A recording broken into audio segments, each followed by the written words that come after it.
Pemirsa, berita Banjarmasin kembali hadir menjumpai Anda. Bersama saya, Faya Putri. Sejumlah berita aktual dan beberapa informasi menarik lainnya telah kami siapkan untuk Anda. Berikut berita utama hari ini.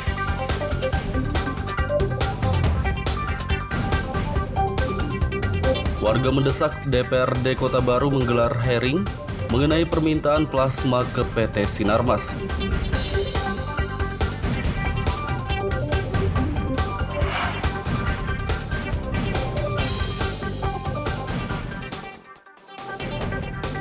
Bangunan liar di depan gedung BTC ditertibkan oleh Satpol PP Banjarmasin.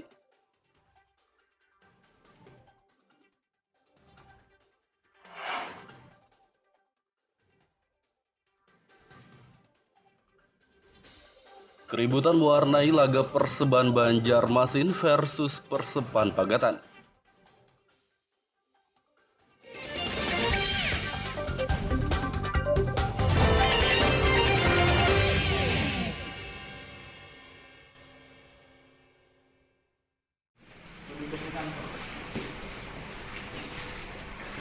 Warga desa Karangliwar, Kecamatan Kelumpang Hulu, Kabupaten Kota Baru mendesak Dewan Perwakilan Rakyat Daerah DPRD setempat segera menggelar hearing atau rapat dengar pendapat mengenai permintaan lahan plasma yang mereka ajukan ke PT Sinarmas.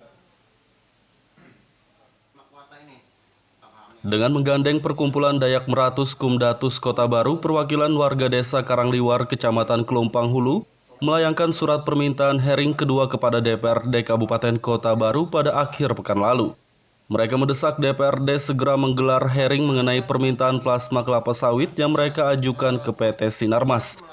Tokoh masyarakat desa Karangliwar, Alekman, menyatakan PT Sinarmas wajib memberikan 20% lahannya untuk pembuatan plasma bagi warga desa Karangliwar berdasarkan Permentan 2007.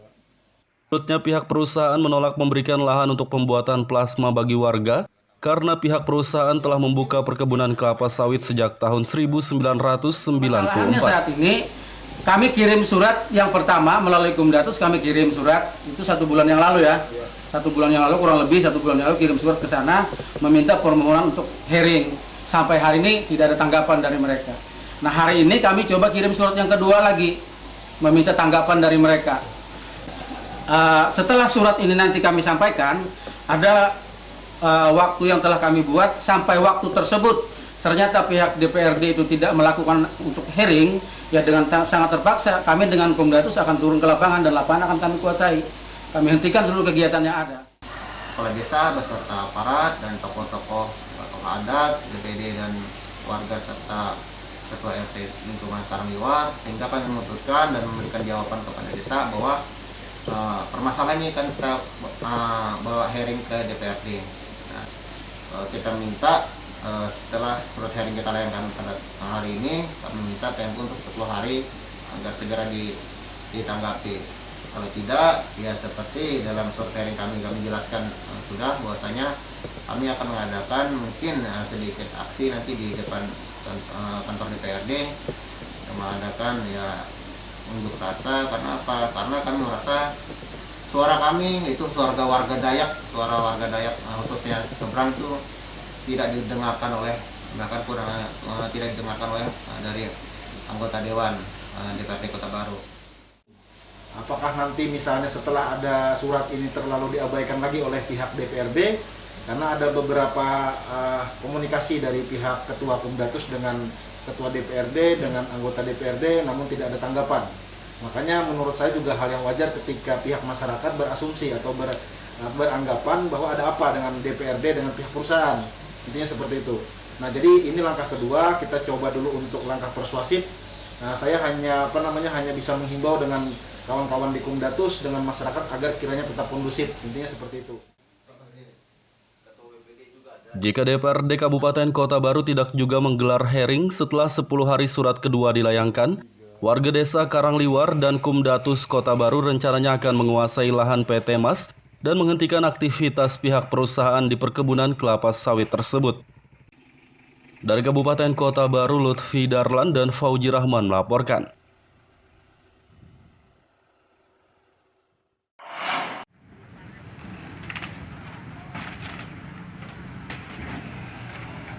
bangunan liar di depan gedung Banjarmasin Trade Center atau BTC di kawasan Pramuka Banjarmasin Timur ditertibkan oleh Satuan Polisi Pamong Praja Satpol PP Kota Banjarmasin pada Minggu pagi.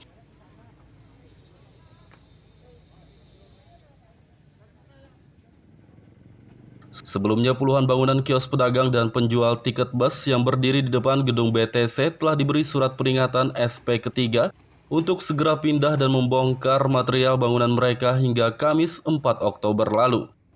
Sebagian pemilik bangunan pun telah membongkar sendiri material bangunan mereka dan pindah ke tempat baru yang disediakan oleh pemerintah Kota Banjarmasin. Sehingga dalam proses penertiban ini petugas Satpol PP Banjarmasin hanya membongkar sebagian bangunan yang masih tersisa. Yang di lapangannya seperti apa, mana pemerintah kota, mana pemerintah masyarakat,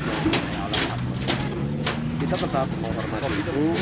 Makanya tadi kita temukan kembali ya hampir clear lah sudah tempat yang ada di lapangan. Jadi memang yang berdiri samping memiliki sertifikat hak milik oleh SHM. Ini kan kita cek kembali. Ini langkah awal dulu supaya bisa melihat dulu seperti apa. Nanti langkah-langkah lanjutannya bersama-sama dengan SKPD. Pak Kasat, total yang keseluruhannya tadi kira-kira berapa Pak Kasat? Jumlahnya 36. Semuanya berarti lah. Ya. Oh iya. Terpisah sekitar 30. Kepala Bidang Kabid Aset Badan Keuangan Daerah Banjarmasin, Pahriyadi mengatakan, pihaknya akan memasang pelang larangan mendirikan bangunan di depan gedung BTC agar tidak ada lagi bangunan liar yang berdiri di atas lahan tersebut. Sementara kami cuma mendamping ini, selanjutnya kita serahkan ke pihak yang BTC. Mungkin apa ada pemasangan pelang untuk tidak lagi berdiri bangunan di gedung BTC atau apa? Akan dipasang gitu Pak. Total panjangnya kira-kira berapa yang habis ditemukan nih Pak? 27.000 semuanya. 27.000 meter persegi ya. Sekitar berapa? 27.000. Tapi yang punya Pemko cuma Sekitar 6.000. 6.000. Oh, yang terbongkar ini berarti ya sekitar. Pemilik bangunan liar yang sebelumnya berdiri di depan gedung BTC kini telah dipindahkan oleh pemerintah Kota Banjarmasin ke Terminal Kilometer 6. Dari Kota Banjarmasin, Lutfi Darlan dan Fudael melaporkan. Berarti ada banyak kegiatan dari Kasus kriminalitas di Kabupaten Banjar sejak Januari hingga Oktober 2021 menurun dibandingkan tahun 2020 lalu. Kapolres Banjar, AKBP Doni Hadi Santoso melalui Kasat Reskrim Polres Banjar, AKP Franciscus Manaan menyatakan, sejak Januari hingga Oktober 2021, kasus kriminal yang ditangani pihaknya berjumlah 238 kasus. Menurutnya jumlah kasus kriminal yang terjadi di Kabupaten Banjar tersebut menurun signifikan dibandingkan tahun 2020 lalu yang berjumlah 355 kasus. Sedangkan kasus kriminal terbanyak yang ditangani oleh pihaknya masih sama seperti tahun 2020 lalu, yakni tindak pencurian dengan pemberatan atau curat dengan 32 kasus. Total kasus untuk tahun ini sendiri 238 kasus. Sedangkan untuk tahun kemarin itu 355 kasus. Jadi untuk tahun ini sendiri dari bulan Januari sampai Oktober kami mengalami penurunan yang begitu banyak.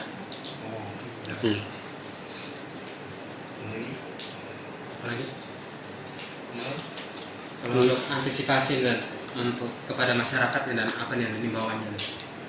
Ini kan banyak pencurian dan ya.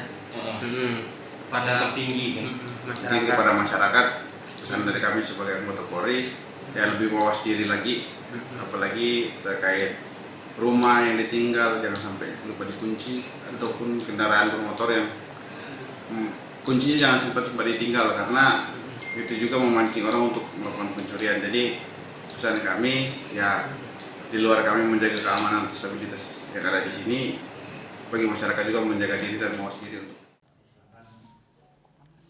Di tengah masih maraknya tindak pencurian terjadi di Kabupaten Banjar, AKP Franciscus Manaan pun mengimbau kepada masyarakat untuk selalu waspada agar tidak menjadi korban pencurian. Dari Kabupaten Banjar, Lutfi Darlan dan Fahmi melaporkan.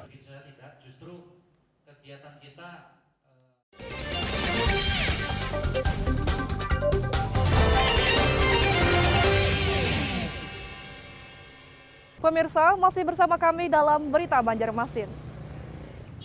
Bagi Anda yang baru bergabung, berikut Berita Banjarmasin utama hari ini.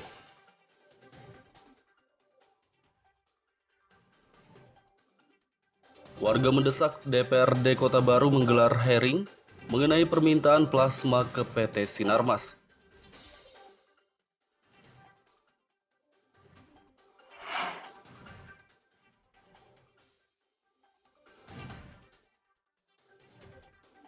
Bangunan liar di depan gedung BTC ditertibkan oleh Satpol PP Banjarmasin.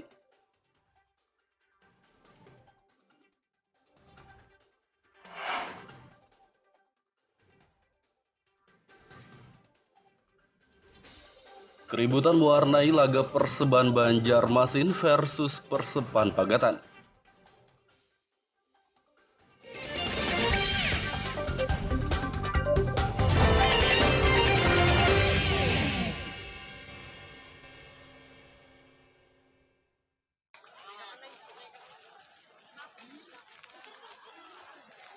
Perseban Banjarmasin kembali meraih kemenangan pada ajang Liga 3 Zona Kalsel Grup B.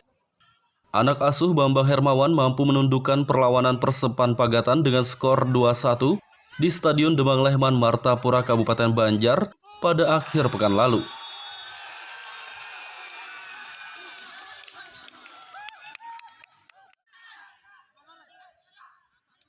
Perseban mulai memecah kebuntuan pada menit ke-30 melalui sepakan Saifullah Nazar yang mampu menembus pertahanan gawang Persepan Pagatan. 5 menit babak kedua berjalan, Persepan kembali menambah keunggulan melalui Rahmat Hidayat yang berhasil memaksimalkan umpan matang Saifullah Nazar dan merubah kedudukan menjadi 2-0. Persepan Pagatan baru bisa memperkecil kedudukan melalui sepakan penalti Rizal pada menit ke-70. Namun keunggulan Perseban Banjarmasin dengan skor 2-1 tak mampu dikejar hingga laga berakhir. Ini jelas memang kita unggul 2-1. Memang dari permainan ini kita berimbang aja. Cuman kadang-kadang memang kita ada pemain-pemain yang masih memerlukan adaptasi.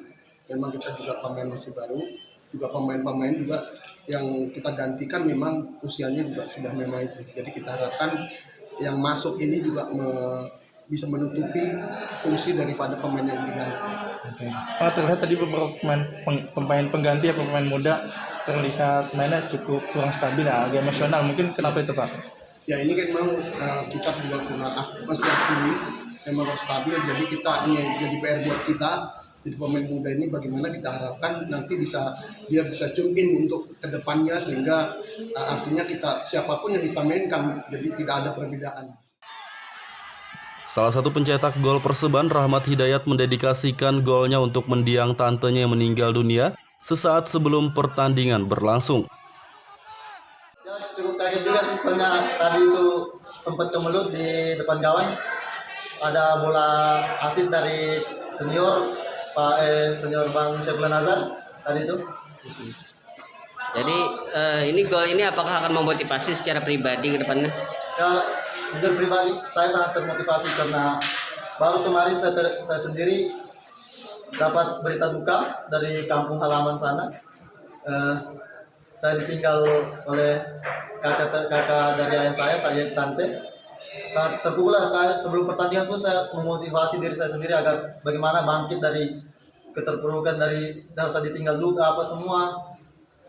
Campur aduk lah rasanya sampai tadi dapat cetak gol kemenangan itu. Kemenangan ini membuat poin Perseban Banjarmasin bertambah menjadi 6 hingga tim berjuluk Buaya Kuning pun menempati posisi kedua dalam klasemen sementara Grup B Liga 3 Zona Kalsel. Dari Kabupaten Banjar, Lutfi Darlan dan Ucok Jailani melaporkan.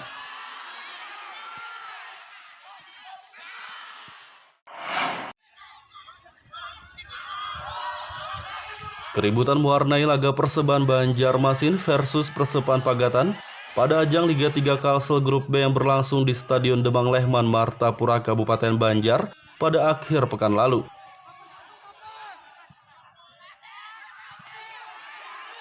Keributan antar kedua tim tersebut terjadi pada menit ke-70 saat Persepan Pagatan mendapat hadiah penalti dari wasit. Ketika pemain Persepan bersiap menendang bola, tiba-tiba salah seorang pemain Perseban tumbang dan merasa kesakitan sambil memegangi kakinya. Sejumlah pemain Persepan kemudian mendekati pemain tersebut dan memintanya untuk bangun. Tindakan itu justru membuat situasi memanas hingga sejumlah pemain cadangan dan tim ofisial Persepan Pagatan merangsek masuk ke lapangan. Usai laga, Ketua Umum Persepan Pagatan menuding pertandingan tersebut sudah diatur oleh Sekretaris Asprof PSSI Kalsel Baktiansah.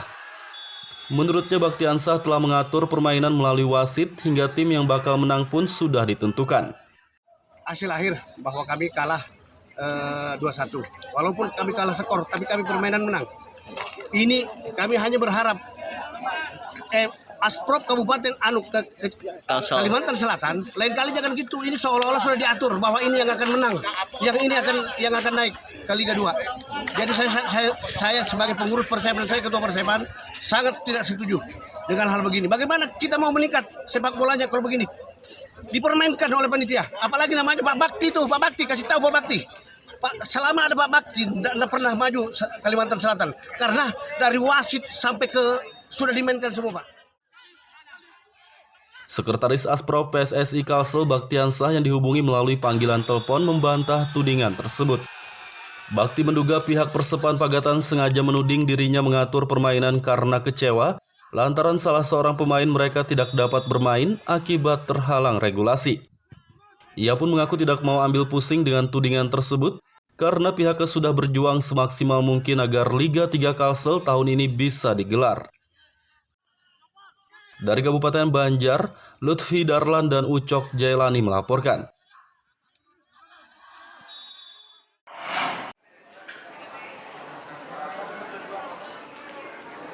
Mempercepat pemberian vaksin bagi masyarakat, Lembaga Keuangan di Kota Banjarmasin bersama Dinas Kesehatan setempat menggelar vaksinasi COVID-19. Vaksinasi COVID-19 digelar di salah satu hotel kawasan Ahmad Yani, Banjarmasin Tengah pada Minggu pagi. Kegiatan vaksinasi dosis kedua ini diikuti ratusan warga dari berbagai kawasan di Kota Banjarmasin. Salah satu warga, Ridwan, mengaku tidak takut disuntik vaksin karena vaksin dapat menguatkan antibodi tubuh dan dapat mencegah terpapar virus corona.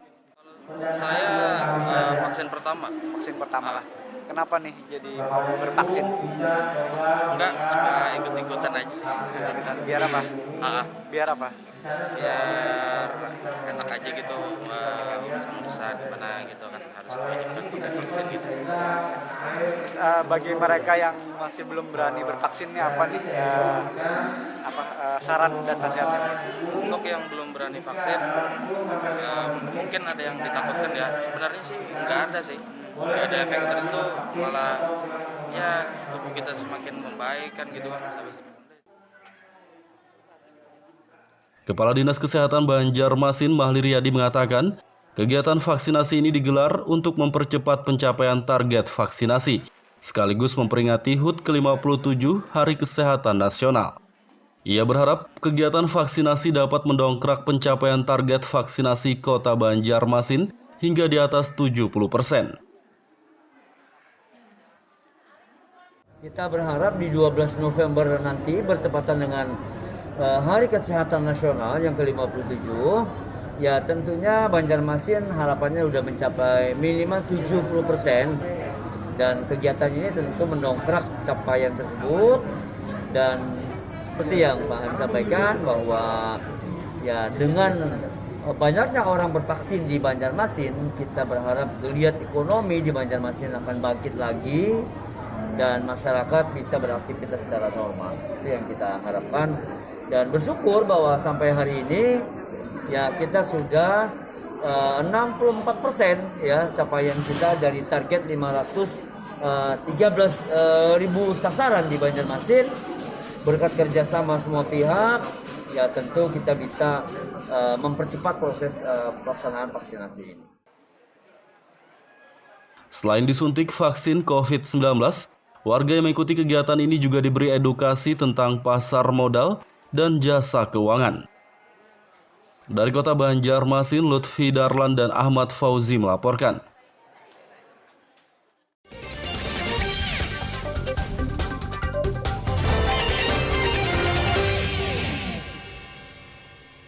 pemirsa, masih bersama kami dalam Berita Banjarmasin. Bagi Anda yang baru bergabung, berikut Berita Banjarmasin utama hari ini.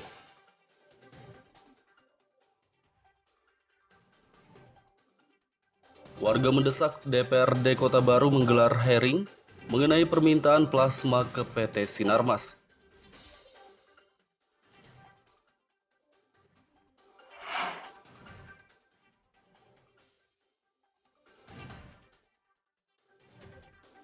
Bangunan liar di depan gedung BTC ditertibkan oleh Satpol PP Banjarmasin.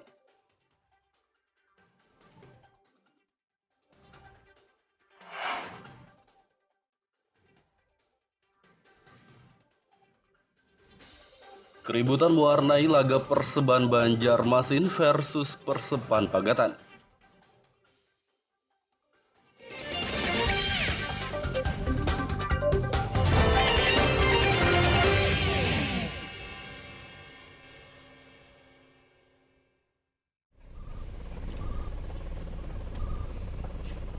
Memasuki musim hujan, pohon-pohon besar di sejumlah kawasan Martapura, Kabupaten Banjar, yang rantingnya mendekati jaringan kabel listrik dipangkas. Pemangkasan pohon di sejumlah kawasan Martapura, Kabupaten Banjar dilakukan oleh petugas PLNT setempat pada akhir pekan lalu. Koordinator Pemeliharaan dan Jaringan Distribusi PLNT Martapura Dwi Karlan mengatakan, pemangkasan pohon dilakukan untuk mencegah terjadinya gangguan listrik. Menurutnya di musim penghujan ini kerap terjadi angin kencang yang bisa mengakibatkan ranting-ranting pohon mengenai kabel listrik hingga menyebabkan terjadinya pemadaman listrik. Untuk dalam rangka kegiatan rutin Pak, pembersihan pohon yang mendekati jaringan, apalagi ini musim penghujan, takutnya kalau pas hujan sama angin kena jaringan tegangan menengah, takutnya padam nanti Pak, terganggu jadinya Pak. Jadi dibersihkan sebelum sampai posisi di kabel jaringan Pak. Ya jaringan apalagi jalur utama ini supaya nggak ada padam lagi Pak. Siap. Untuk wilayah dalam kota, terutama di dekat kantor bupati. Masyarakat Kabupaten Banjar yang di sekitar rumahnya ada pohon berdekatan dengan jaringan listrik diharapkan juga memangkas pohon tersebut agar tidak mengenai kabel listrik. Dari Kabupaten Banjar, Lutfi Darlan dan Fahmi melaporkan.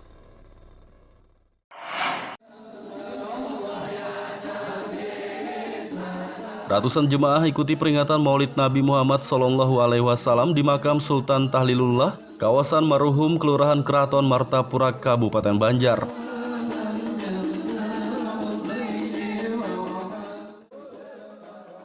Kegiatan Maulid Nabi Muhammad yang digelar pada akhir pekan lalu tersebut menghadirkan penceramah asal Tarim Hadramaut Yaman, Al-Habib Murtado bin Abu Bakar, cucu dari pengarang kitab Sulamu Taufik Al-Habib Abdullah bin Thohir. Dalam tausiahnya, Habib Murtado menyampaikan tentang kedudukan istimewa wali-wali Allah yang mendapat kegembiraan dalam hidup dan tidak takut akan kematian. Ia juga menjelaskan tentang pemimpin atau raja-raja di zaman dulu yang sangat memuliakan para ulama, seperti Raja Banjar Sultan Tahlilullah. Di akhir tausiahnya, Habib Murtado mengajak jemaah untuk selalu cinta kepada Nabi Muhammad, keluarganya, sahabat, para wali, dan orang saleh.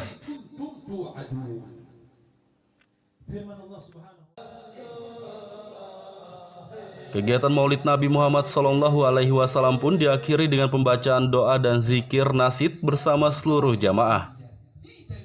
Dari Kabupaten Banjar, Lutfi Darlan dan Fahmi melaporkan.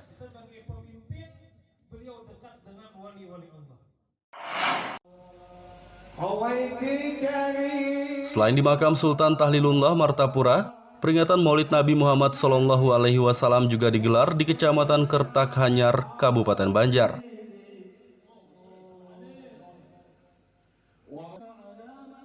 Peringatan Maulid Nabi Muhammad yang berlangsung pada Sabtu malam tersebut diikuti puluhan anak yatim panti asuhan dan santri pondok pesantren, serta warga komplek Bunyamin Residence. Selain lantunan selawat dan sair Maulid Nabi Muhammad, kegiatan ini juga menampilkan kori cilik dengan suara merdu dan penceramah Ustadz Muhammad Nur yang menyampaikan tausiah mengenai keutamaan orang yang suka menghadiri Maulid Nabi.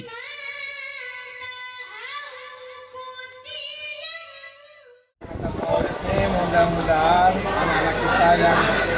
panti asuhan, anak-anak kita di pesantren akan lebih mencintai Rasulullah, akan selalu berselawat, dan mudah-mudahan mereka akan mengikuti Nabi Muhammad SAW sebagai suri tauladan, sebagai idola, supaya mereka tidak mengidolakan selain Nabi Muhammad. Jangan terpengaruh lawan sekarang kemajuan zaman, teknologi, HP dan sebagainya itu dianggap biasa aja. Jadi kita tetap teguh iman, teguh keyakinan bahwa Rasulullah itu merupakan suri tauladan kita. Kegiatan Maulid Nabi diharapkan bisa menambah ketakwaan kepada Allah dan kecintaan kepada Nabi Muhammad SAW. Dari Kabupaten Banjar, Lutfi Darlan dan Aryadi Sukma melaporkan.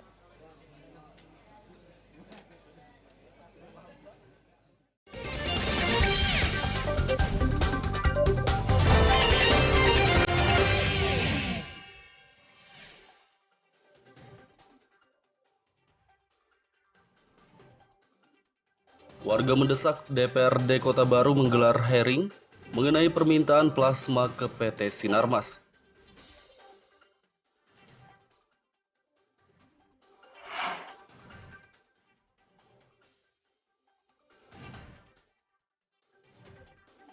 Bangunan liar di depan gedung BTC ditertibkan oleh Satpol PP Banjarmasin.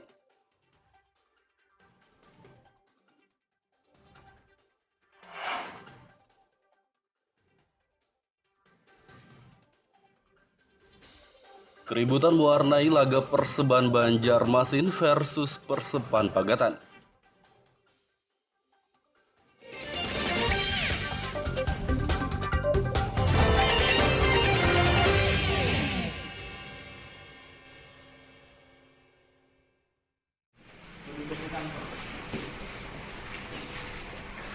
Warga desa Karangliwar, Kecamatan Kelumpang Hulu, Kabupaten Kota Baru mendesak Dewan Perwakilan Rakyat Daerah DPRD setempat segera menggelar hearing atau rapat dengar pendapat mengenai permintaan lahan plasma yang mereka ajukan ke PT Sinarmas. Dengan menggandeng Perkumpulan Dayak Meratus Kumdatus Kota Baru, perwakilan warga desa Karangliwar, Kecamatan Kelumpang Hulu melayangkan surat permintaan hearing kedua kepada DPRD Kabupaten Kota Baru pada akhir pekan lalu. Mereka mendesak DPRD segera menggelar hearing mengenai permintaan plasma kelapa sawit yang mereka ajukan ke PT Sinarmas. Tokoh masyarakat desa Karangliwar, Alekman, menyatakan PT Sinarmas wajib memberikan 20% lahannya untuk pembuatan plasma bagi warga desa Karangliwar berdasarkan Permentan 2007. Menurutnya, pihak perusahaan menolak memberikan lahan untuk pembuatan plasma bagi warga karena pihak perusahaan telah membuka perkebunan kelapa sawit sejak tahun 1994. Masalahnya saat ini kami kirim surat yang pertama melalui Kumdatus, kami kirim surat itu 1 bulan yang lalu ya. 1 bulan yang lalu, kurang lebih 1 bulan yang lalu kirim surat ke sana meminta permohonan untuk hearing. Sampai hari ini tidak ada tanggapan dari mereka. Nah, hari ini kami coba kirim surat yang kedua lagi meminta tanggapan dari mereka. Setelah surat ini nanti kami sampaikan, ada waktu yang telah kami buat. Sampai waktu tersebut ternyata pihak DPRD itu tidak melakukan untuk hearing, ya dengan sangat terpaksa kami dengan Kumdatus akan turun ke lapangan dan lapangan akan kami kuasai. Kami hentikan seluruh kegiatan yang ada. Kepala desa beserta aparat dan tokoh-tokoh adat, DPD dan warga serta ketua RT lingkungan Karangliwar, sehingga kami memutuskan dan memberikan jawaban kepada desa bahwa permasalahan ini kan kita bawa hearing ke DPRD. Nah, kita minta setelah surat hearing kita layangkan pada hari ini, kami minta tempo untuk 10 hari agar segera ditanggapi.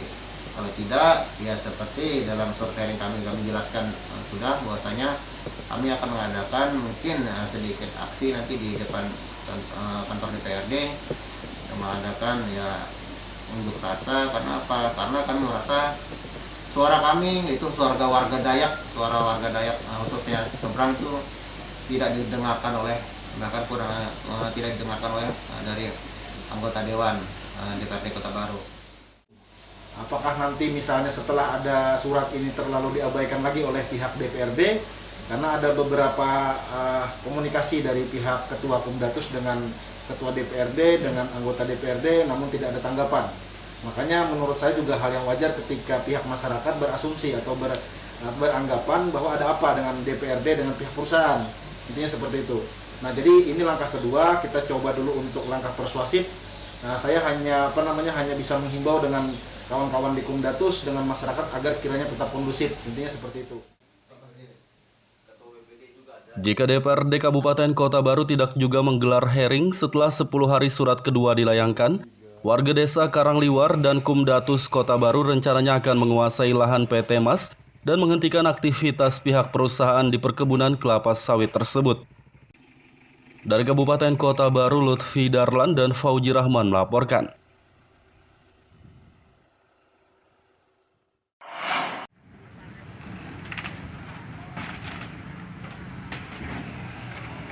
Bangunan liar di depan gedung Banjarmasin Trade Center atau BTC di kawasan Pramuka Banjarmasin Timur ditertibkan oleh Satuan Polisi Pamong Praja Satpol PP Kota Banjarmasin pada Minggu pagi.